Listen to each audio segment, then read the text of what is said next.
Rock, reunido com 4 policiais, disse satisfeito: faremos tudo como planejado. Vocês vão continuar vigiando o Dr. Martins, revezando-se conforme o costume. Qualquer coisa diferente avisem imediatamente. Lembrem-se de que esse matador é esperto e perigoso. Não sabemos como é, nem como estará vestido. Cuidado com entregadores, vendedores ou prestadores de serviço doméstico. Se aparecer algum, tomem providências. Ninguém pode desconfiar de vocês. Não se preocupe. Temos tudo sob controle, respondeu Lopes. Ele ia chegar hoje, fazer campana, vigiar a vítima. Se desconfiar de alguma coisa, irá embora. Temos de apanhá-lo. Depois que eles saíram, Rock continuou examinando o caderno com as anotações de Sobral. Mandou fazer algumas pesquisas. Descobriu que o assassinato da jovem esposa de Humberto de Moraes, que havia chocado a sociedade, tinha sido cometido por Dinho amando de uma mulher chamada Mercedes. Não havia sobrenome, mas seria fácil descobrir. Havia vários crimes não solucionados, feitos com o mesmo tipo de arma que matara a jovem e que possivelmente haviam sido cometidos pela mesma pessoa. Rock sentiu que estava prestes a conseguir pegar aquele assassino e resolveu dedicar-se totalmente à solução daqueles casos. Começou para eles a espera. Os homens revezavam-se disfarçados de prestadores de serviços variados, observando tudo. 2 dias depois, Rock recebeu o aviso. Passava das 10 quando o motoqueiro, vestido de negro, apareceu de repente. Eles nem ouviram o ruído da moto. O motoqueiro escondeu-a cuidadosamente atrás das frondosas árvores em frente da casa. Iremos imediatamente. Fiquem atentos. Se for preciso, prendam-no. Os 2 policiais cautelosamente observavam e viram quando ele apanhou uma arma. Antes que ele tivesse tempo de empunhá-la, os 2 caíram sobre ele. Apanhado de surpresa, ele ainda tentou reagir, mas um dos policiais torceu-lhe o braço, obrigando-o a soltar a arma com um grito de dor. Imediatamente deitaram-no de bruços no chão e algemaram-no. Você está preso. Os olhos dele brilhavam rancorosos e o policial arrancou seu capacete. Eu queria ver sua cara. Dinho não disse nada. Pouco depois, Rock chegou com as viaturas. Bom trabalho, rapazes, disse satisfeito. Colocou a lanterna no rosto de Dinho e disse: eu conheço você. Levarão-no à delegacia. Pouco depois, Sobral chegou escoltado por 2 policiais.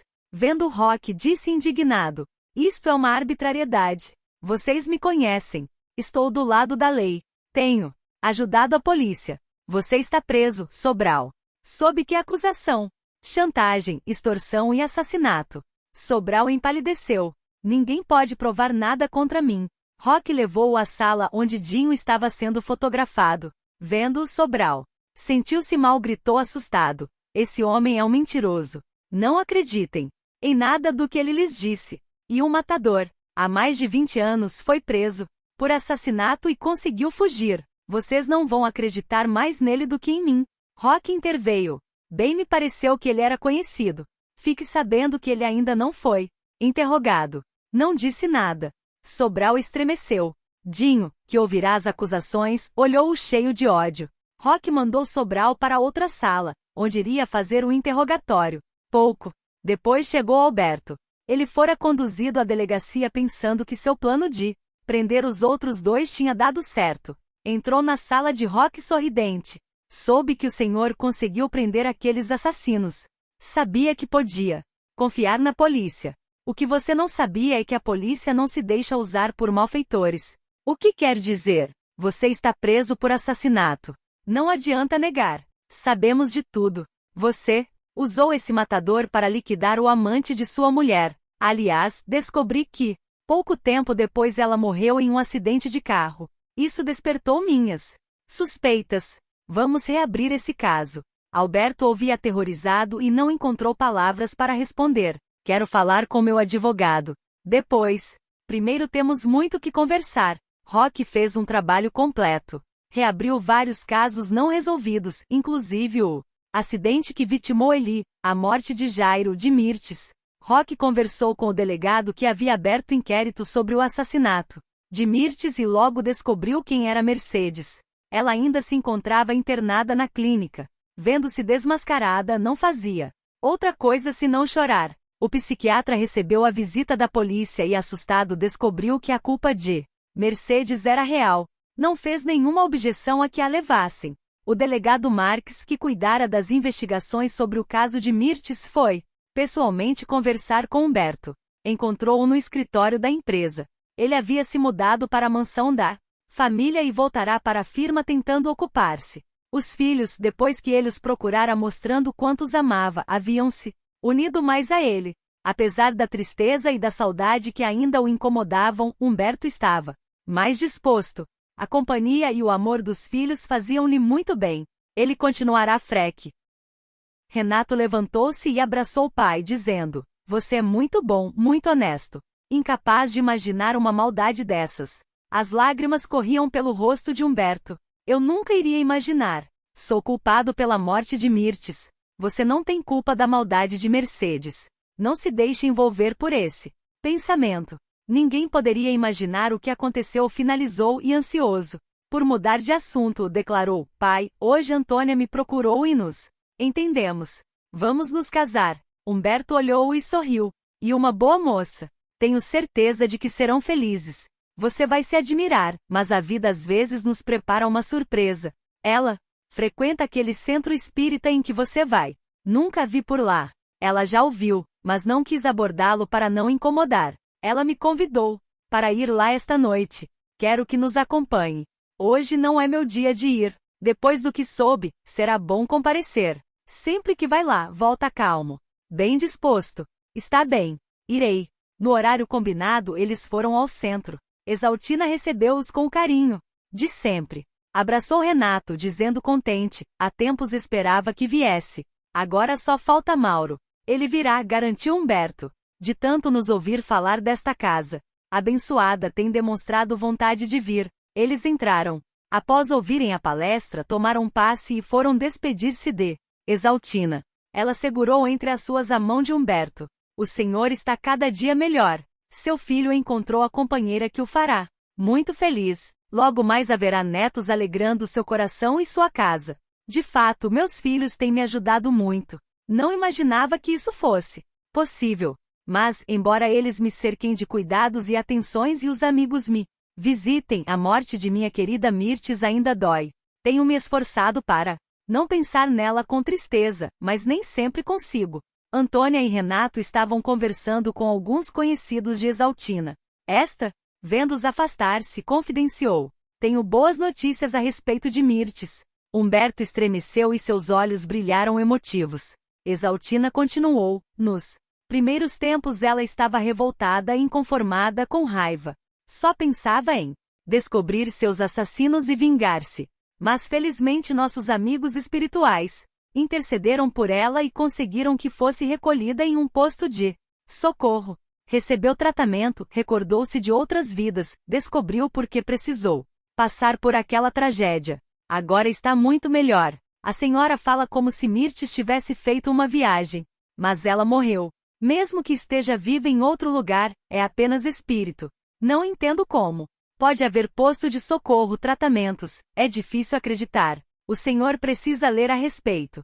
Nas outras dimensões, embora os elementos naturais sejam diferentes e nossa faixa visual não consiga vê-los, para quem está lá o lugar é tão sólido como a Terra para nós. Aqui precisamos do corpo de carne para atuar na matéria. Quando deixamos, ficamos com nosso corpo astral, que é perfeitamente adaptado aos elementos onde passará a viver. É extraordinário. Gostaria de ter certeza disso. Vou emprestar-lhe alguns livros científicos sobre o assunto. Ter certeza de que Mirtes está bem ajudaria muito." Renato e Antônia aproximaram-se e, juntamente com Humberto, despediram-se de Exaltina. Depois foram tomar um lanche, e a conversa fluiu agradável. Humberto comentou o que Exaltina dissera sobre Mirtes. Renato ouviu pensativo. Quando o pai terminou, disse: "Você tem dúvidas? Eu não. Mamãe, depois que morreu, sempre nos visita." Humberto surpreendeu-se. "Visita? Por que nunca disse nada?" Mauro também a viu. "Sempre quando temos algum problema ela aparece." "Aparece como?" "Algumas vezes em sonho, só que não me parece um sonho como os outros. A emoção é mais forte. Conversamos, e ao acordar nem sempre recordo o que Falamos, mas sinto-me mais calmo e confiante. Outras vezes ela passa de relance. Sinto seu perfume, recordo-me de alguma coisa que ela disse. Nessa hora sei que ela está comigo. Renato tem mediunidade, Dr. Humberto, interveio Antônia. Por isso o convidei para vir esta noite. Agora sei que nossos desentendimentos foram causados por nossa invigilância. Nós nos deixamos envolver por pensamentos negativos e alguns espíritos perturbadores nos envolveram. Dona Exaltina nos explicou como é isso. Essa mulher não é apenas bondosa, mas também sábia. Antônia complementou. É pessoa simples, sincera e dedicada ao bem. Eu lhe sou muito grata. Depois do que soube esta noite, considerou Humberto. Acho que vou me dedicar ao estudo da espiritualidade. Eu também, concordou Renato. Depois daquela noite, o jovem casal convidava Humberto para irem juntos uma vez por semana ouvir as palestras de Exaltina. Quando saíam do centro iam tomar lanche e trocavam ideias sobre o tema abordado. Humberto estava lendo com interesse os livros que Exaltina lhe emprestara e, sempre que estava com os filhos e a futura nora, discorria sobre suas descobertas a respeito dos fenômenos mediúnicos, e os jovens relatavam suas experiências. Pensou em Mirtes e comoveu-se. Por que ela havia escolhido aquele caminho? Seus olhos se fecharam e ela imaginou que a irmã estava ali, à sua frente e abraçou-a com muito carinho. Depois, sem sentir, adormeceu. Viu-se deslizando por sobre a cidade, vendo as luzes lá embaixo e pensou, isto não é um sonho. Sentia uma sensação de prazer vibrando dentro do peito e uma alegria imensa. Notou que uma mulher a abraçava pela cintura, e pareceu-lhe que a conhecia muito. Chegaram diante de um imenso portão de ferro. A um toque da mulher, ele se abriu. Elas foram deslizando pelos jardins e pararam diante de um prédio enorme. Eu conheço este lugar. Que saudade! Disse Alzira emocionada. Nós também sentimos muita saudade de você. Entraram e caminharam pelos corredores. Alzira olhava tudo com interesse e pensava, quando voltar quero me lembrar disto tudo. Pararam diante de uma porta. Alzira estremeceu de emoção. Ela sabia quem estava dentro daquele quarto. A porta abriu-se e Mirtes estava lá, olhando-a com os olhos cheios de lágrimas. Alzira abraçou-a com amor, dizendo emocionada, minha irmã, que saudade. Mirtes apertou-a em seus braços e a emoção não a deixava falar. Por fim, disse, como eu estava enganada. Como me arrependo de não ter ouvido você e aproveitado aqueles momentos felizes. Agora é tarde. Só me resta chorar e procurar aproveitar a dura lição. Tenho certeza de que você agora sabe do que precisa para ser feliz. Eu daria tudo para voltar ao tempo em que éramos adolescentes. Ah, se eu pudesse. Como eu ajudaria nossos pais, apreciaria sua companhia. Eu tinha tudo. Beleza, mocidade, saúde e uma imensa vontade de viver. Mas me iludi e caminhei para a morte. Não, retrucou Alzira. Você caminhou para a vida. Tomou-se consciente dos verdadeiros valores. Escolheu um caminho mais longo e mais sofrido e a vida deu-lhe a realidade. Ela foi muito dura. Foi do tamanho de suas ilusões. Alegre-se, Mirtes. Agradeça a Deus a bênção do conhecimento que lhe deu mais capacidade para construir sua felicidade. Tempo passa rápido. Logo você receberá a bênção da reencarnação e poderá escolher melhor. Fui informada de que vou demorar para reencarnar. Terei de esperar muito tempo ainda. Vai depender de seu progresso, de como você vai trabalhar interiormente as experiências vividas. A vida não joga para perder. Ela só vai permitir sua volta à Terra quando você tiver todas as possibilidades de enfrentar os desafios com mais firmeza e coragem. Venha, Alzira, sente-se a meu lado. Emília, agradeço ter ido buscá-la para mim. Ver os meus é o que eu mais queria. Emília, eu me recordo de você. Fomos amigas quando eu trabalhava aqui. Sim, você foi uma das fundadoras deste lugar. Quando eu reencarnei, você me ajudou muito. Fui muito feliz com Humberto. Mas eu não podia ficar mais e tive de voltar. E muito difícil deixar no mundo as pessoas que amamos. O pior foi afastar-me de meus 2 filhos. Mirtes olhou assustada. Você foi a primeira esposa de Humberto. Agora eu me lembro que foi você quem me tirou de lá. Não entendo. Você sabia que eu não o amava, que havia casado por interesse, que pretendia traí-lo com outros homens. Deveria odiar-me. Por isso, Emília abraçou-a sorrindo. Há muito tempo descobri como as ilusões nos envolvem, por isso nunca mais me atrevi a julgar ninguém. A vida faz tudo certo. Se Humberto ligou-se a Mercedes e atraiu você que pretendia usá-lo, deve haver uma razão para isso. Nunca lhe disse, mas quando Alzira retirou daquele pântano, eu a ajudei. Acompanhei sua recuperação. Quando você reencarnou depois de havermos decidido que Alzira iria pouco depois viver a seu lado, prometi ajudá-la. Mirtes olhou-a comovida. Eu não sabia. Desde que cheguei aqui, você tem me assistido como uma mãe. Sinto-me envergonhada. Emília sorriu. Não sinta. A vergonha revela que a vaidade ainda não foi vencida. Prefiro o quê? Me diga, vou me esforçar para não julgar ninguém. Ou então, esta situação revela que quando há entendimento, a mágoa desaparece e não há necessidade de perdão. Mirtes lembrou-se de Mercedes e seu rosto contraiu-se. Não é fácil esquecer. Talvez não. Mas se já sabe que suas atitudes atraíram os acontecimentos que a vitimaram, não acredita que o mesmo acontecerá com os seus assassinos? Mirtes estremeceu. Ainda era difícil para ela pensar neles sem rancor. A lei é igual para todos, continuou Emília. A vida responde conforme as atitudes de cada um. É verdade, Mirtes, ajuntou Alzira. O assassino não deixou pista. Mas os fatos foram se sucedendo e todos eles foram presos. Os olhos de Mirtes brilharam emotivos. Tenho certeza de que Jairo e Eli contribuíram para isso. Alzira olhou, surpreendida para Mirtes, que lhe contou como conhecera os dois e finalizou. Apesar de tudo, eles me apoiaram em uma hora que eu estava enlouquecida. Gostaria muito de saber como estão. Se pudesse conversar com eles, pediria que aceitassem ser recolhidos aqui. Eles têm medo. Desta vez foi Emília quem